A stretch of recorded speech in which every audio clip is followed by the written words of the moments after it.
Hello, welcome to Ken Studies. देखो, ACIO 2 जो है आपका IB 2020 का आपका रिजल्ट जो है वो पब्लिश हो चुका। टायर 1 का रिजल्ट आपका आ चुका है। Congratulations to all those who qualified. देखो, जो आपका टायर 1 में है वो 10 टाइम्स आपका रिजल्ट दिया गया। 2000 आपका टोटल सीट्स है, सारे कैटेगरी को मिला करके तो 20,000 जो है वो आपका रिजल्ट दिया गया। तो जो आप टायर 1 में क्वालिफाई कर गए, तो एटलीस्ट आप अब ये एक सेलेक्टेड ग्रुप जो 20,000 है उसमें है। जो टायर 2 है आपका, तो देखो मार्क्स जो है एवरी टायर का इंपॉर्टेंट होता है। 3 टायर्स आपके हैं। टायर 1 आपके 100 मार्क्स, टायर 2 जो आपके हैं 50 मार्क्स, और टायर 3 जो आपके हैं वो फिर 100 मार्क्स। यानी कि आपके 250 मार्क्स टोटल हैं, और 250 मार्क्स में आपके मेरिट लिस्ट बनने हैं। तो आप अब ये स्टेज पार कर चुके हो। ये स्टेज पार कर चुके हो, इसका मतलब ये नहीं है कि इससे खत्म हो चुका है। ऑब्वियसली है कि मार्क्स आपका ऐड होगा। जिन्होंने इसमें बहुत अच्छा किया, उनको इधर एडवांटेज है। या मान के चलो अभी भी जिन्होंने यहाँ थोड़ा कम किया, लेकिन एटलीस्ट जो मिनिमम क्राइटेरिया है, वो आप क्वालिफाई किए तभी आपका रिजल्ट आया है। तो अब जो आपका नेक्स्ट 2 स्टेज है, ये इसको आपको ध्यान में रखना है। तो इसमें मैं आपको थोड़े स्ट्रेटजी के बारे में बताऊँगा टायर 2 का। और ये मेरे बारे में है कि मैं ऑलरेडी असिस्टेंट कमांडेंट जो आप जान रहे हो ऑलरेडी, मैं 2013 बैच का हूँ और रह चुका हूँ सीआरपीएफ में, ठीक है? तो और ACIO 2 का आईबी का भी एग्ज़ाम जो है मैंने 2013 बैच का क्वालिफाई किया था फाइनल, ठीक है? तो ये स्मॉल सा इंट्रोडक्शन अबाउट मी है। अब देखो, ये ऑलरेडी आप इसको क्रॉस कर चुके हो। ये 1 आवर में आपके 100 क्वेश्चन थे, 100 मार्क्स के थे, ये आप क्लियर कर चुके हो। अब आपके पास ये 1 आवर का रहा और ये इसमें 50 मार्क्स। अब देखो, ये जो है आपका पेपर 2 जो है, पेपर टायर 2 यानी कि, तो इसमें क्या है कि आपके 3 कंपोनेंट्स हैं। 3 कंपोनेंट्स में क्या है? एसे। 1 ऐसे आपको लिखने के लिए आएगा। सामान्यतः जो है 4 टॉपिक्स आपको दिए रहेंगे। 4 टॉपिक्स में आपको 1 सेलेक्ट करना है। तो ऐसे, उसके बाद आपको एक रीडिंग कम्प्रिहेंशन, तो ऐसे आपका है 30 मार्क्स का। तो 30 मार्क्स का ऐसे है, वो आपको 400 वर्ड्स में लिखना होता है। 400 वर्ड्स एप्रॉक्स, ठीक है? फिर आपका एक रीडिंग कम्प्रिहेंशन है और एक आपका जो है प्रेसी है। तो रीडिंग कम्प्रिहेंशन और प्रेसी मिला करके आपको 20 मार्क्स हैं, और ऐसे जो आपका है वो 30 मार्क्स है। अब देखो, जो हर कैंडिडेट हैं, इनके अलग-अलग पॉजिटिव और नेगेटिव होते हैं, अलग आपके मेरिट्स एंड डिमेरिट्स हैं। किसी का स्ट्रॉन्ग है आपका पेपर, जो टायर 1 था वो स्ट्रॉन्ग था, टायर 2 अब उनका अच्छा नहीं मान के चलो है। या फिर देखो, जो हिंदी मीडियम से पढ़ाई किए हुए हो, तो उनको जो अब टायर 2 है, वो उसमें लिटिल बिट डिफिकल्टी होगी। तो आप जो भी इसमें से जो प्रिपरेशन कर रहे हैं, अब आप सीरियस हैं, आपका अभी बताया जाएगा कि एग्ज़ाम कब लेंगे। लेकिन देखो, जैसा कि टायर 1 का बहुत जल्दी इन्होंने एग्ज़ाम ले लिया था, तो टायर 2 का भी एग्ज़ाम जो भी है, वो जल्दी ही ले लेंगे। मैं समझता हूँ कि मोस्ट प्रोबेबली आपके मई में वो एग्ज़ाम ले लेंगे, ठीक है? तो मई में आपका टायर 2 का जो भी है एग्ज़ाम वो ले लेंगे। फिर आपका टायर 3 जो है, वो उसमें 100 मार्क्स का। देखो, ये जो है, पहले जब मैं 2013 में जब क्वालीफाई किए थे, तो इसमें से ये प्रॉपर तरीका से नहीं बताते थे कि यस कितने मार्क्स का हम इंटरव्यू कर रहे हैं, और बहुत सारी चीजें एम्बिग्यूटी। फिर एक्चुअली क्या होता ना, इसमें मार्क्स वगैरह भी हमारे टाइम में हमको पता भी नहीं चला कि एक्चुअल में कितने मार्क्स हमने लाए। लेकिन एटलीस्ट ये है कि प्रॉपर तरीका से आपको स्पेसिफाई किया हुआ है।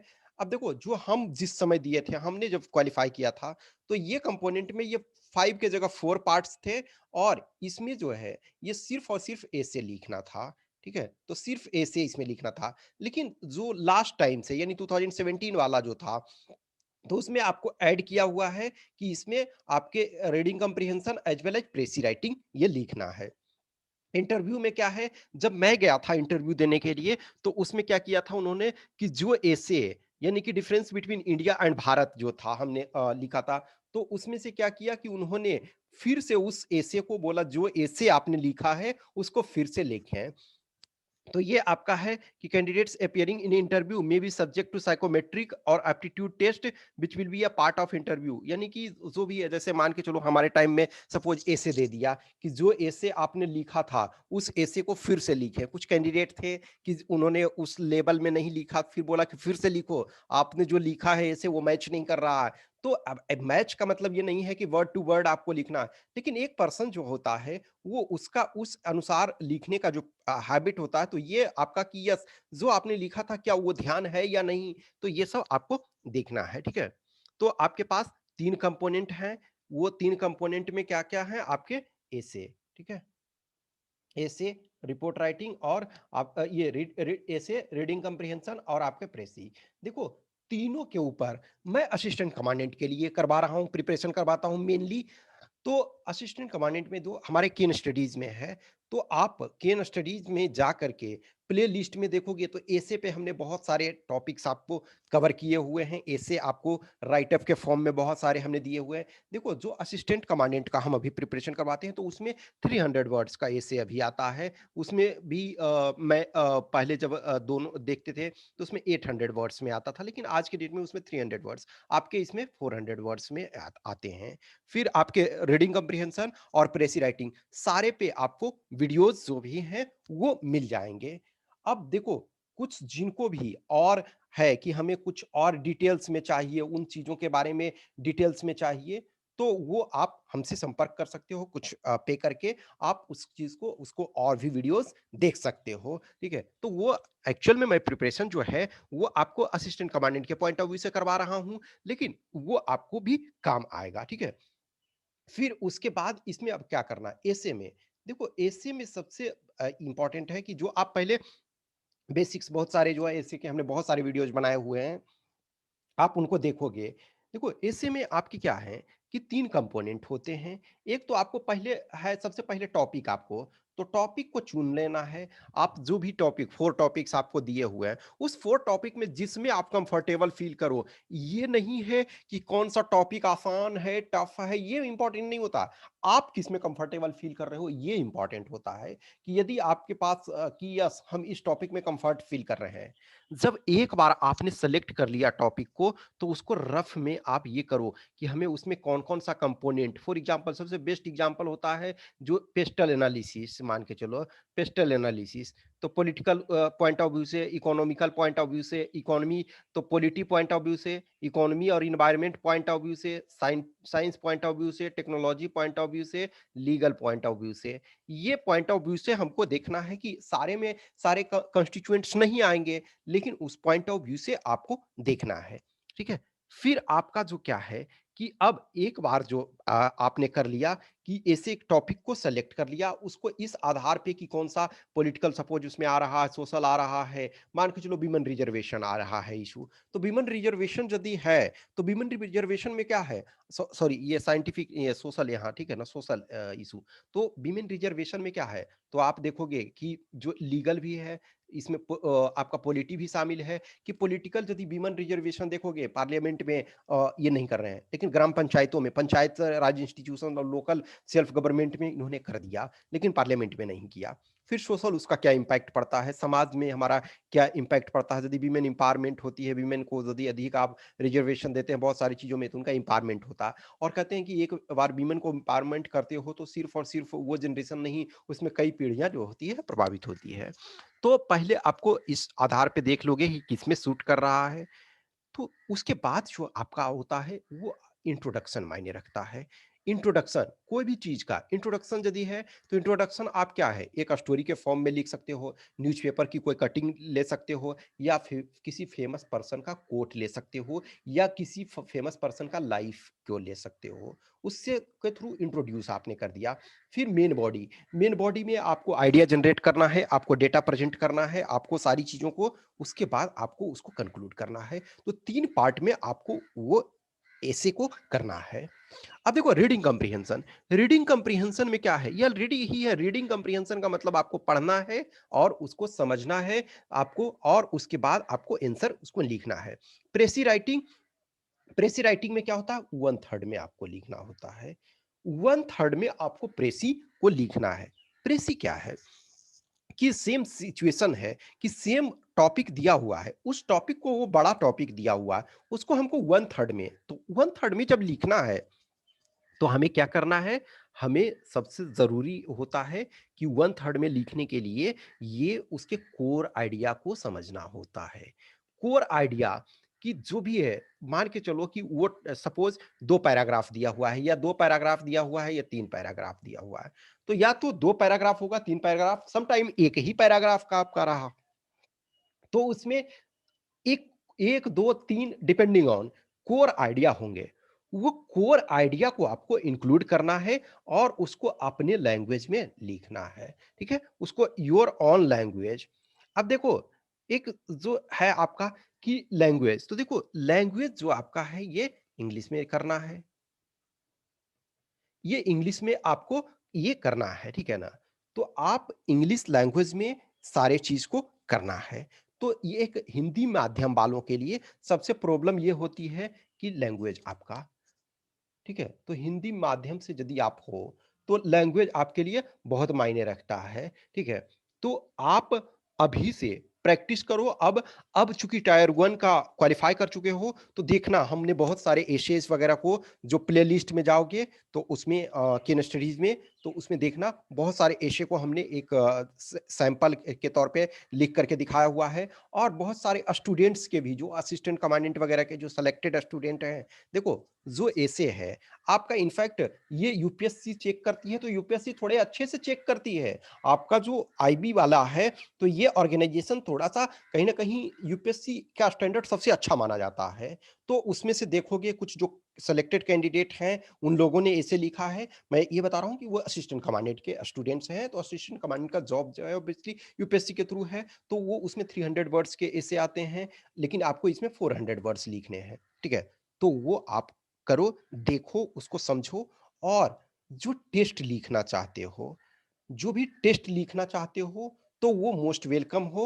आप टेस्ट लिखो, सबसे अच्छा तरीका है प्रैक्टिस का। अब देखो, आप में से कुछ लोग ये पूछते हो कि बुक, मैं समझता हूँ कि बुक लेने की ज़रूरत नहीं है प्रॉपर तरीका से।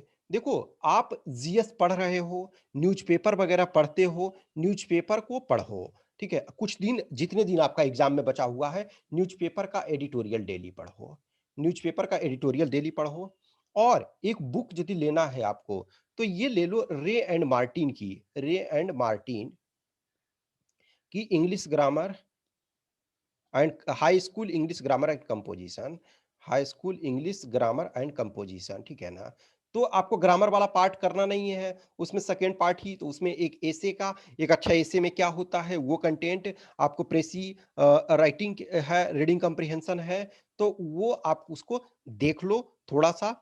और बाकी मैं बेटर यही कहूंगा कि मार्केट से कोई भी बुक्स वगैरह ये इसमें लेने की कोशिश नहीं करो, उसमें आप प्रैक्टिस करो। सबसे इम्पोर्टेंट जो है वो प्रैक्टिस है। आप प्रैक्टिस करोगे, वो ज़्यादा फ़ायदा होगा। आप किसी से भी देखो, यदि आपके कोई भी फ्रेंड हैं, सीनियर हैं और या ग्रुप आपका बना हुआ है, तो ग्रुप में आप एक-दूसरे से को लिख करके चेक करवा सकते हो। वो बेटर वे होगा। यदि सीरियस कैंडिडेट मान के चलो 3-4 लोगों का सीरियस यदि ग्रुप है, ठीक है? 3 टू 4 कैंडिडेट्स हैं उसमें सीरियस ग्रुप, तो एक-दूसरे को लिख करके दूसरे से चेक करवाओ। बहुत बार क्या होता है ना, हम जो लिखते हैं वो हमें पता नहीं चलता है, लेकिन दूसरा जब कोई भी बंदा लिखता है तो उसमें पता चलता है।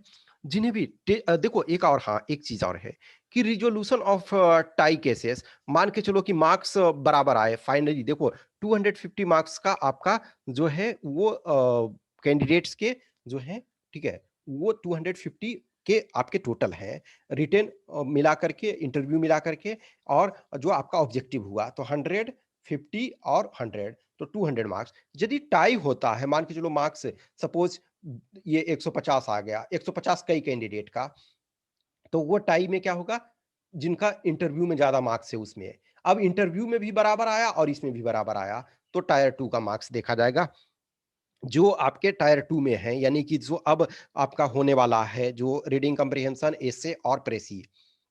फिर उसके बाद तीसरा स्टेज जो है, यदि इसमें भी बराबर हुआ, इसमें भी बराबर हो गया, तो इसमें नॉर्मलाइज्ड मार्क्स इन टायर 1। अब इसमें भी यदि बराबर हो गया, तो डेट ऑफ बर्थ, जो सीनियर कैंडिडेट हैं, जो होल्डर कैंडिडेट है उनको, और ये भी बराबर यदि हो गया, तो फिर अल्फ़ाबेटिकल ऑर्डर नेम में। अब एकदम सब तो बराबर वो उस अनुसार नहीं होता है। एक और चीज़, जो टायर 2 है आपका, उसमें मिनिमम जो है 70 मार्क्स आपको लाने हैं।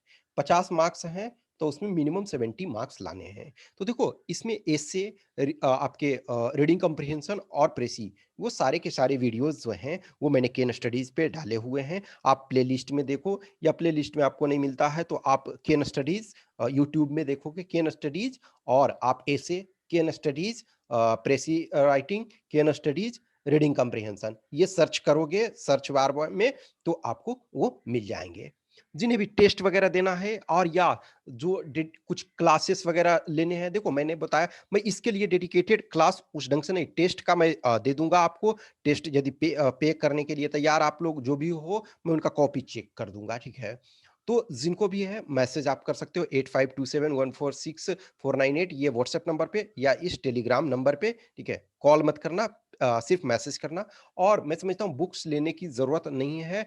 आप या तो ग्रुप में ये करके आप पहले देखो इनको, जो भी है रीडिंग कम्प्रिहेंशन सारी चीज़ें कंपोनेंट्स जो मैंने बताए हुए हैं, मैं सिर्फ मेरे ही नहीं, कहीं किसी भी आप देख सकते हो। ये जस्ट मैं बता रहा हूँ कि मेरे चैनल में मैंने बनाए हुए हैं, बताए हुए हैं बहुत सारे वीडियोज़, तो उनको आप देख सकते हो या कहीं से भी देख सकते हो। और उसको देखने के बाद या तो आप ग्रुप में, आपका ग्रुप ऐसा है या कोई सीनियर है, आपको चेक कर सकते हैं, तो वो करो। और नहीं तो आप यदि चाहते हो, तो मैं आपका टायर 2 का जो, या तो कुछ क्लासेस अटेंड करना चाहते हो, तो वो मैं असिस्टेंट कमांडेंट वाले में कुछ आप पे करोगे तो इनरोल कर दूँगा, और फिर आपका जो है टेस्ट आप लिखना चाहते हो, तो वो भी मैं कर दूँगा। ठीक है?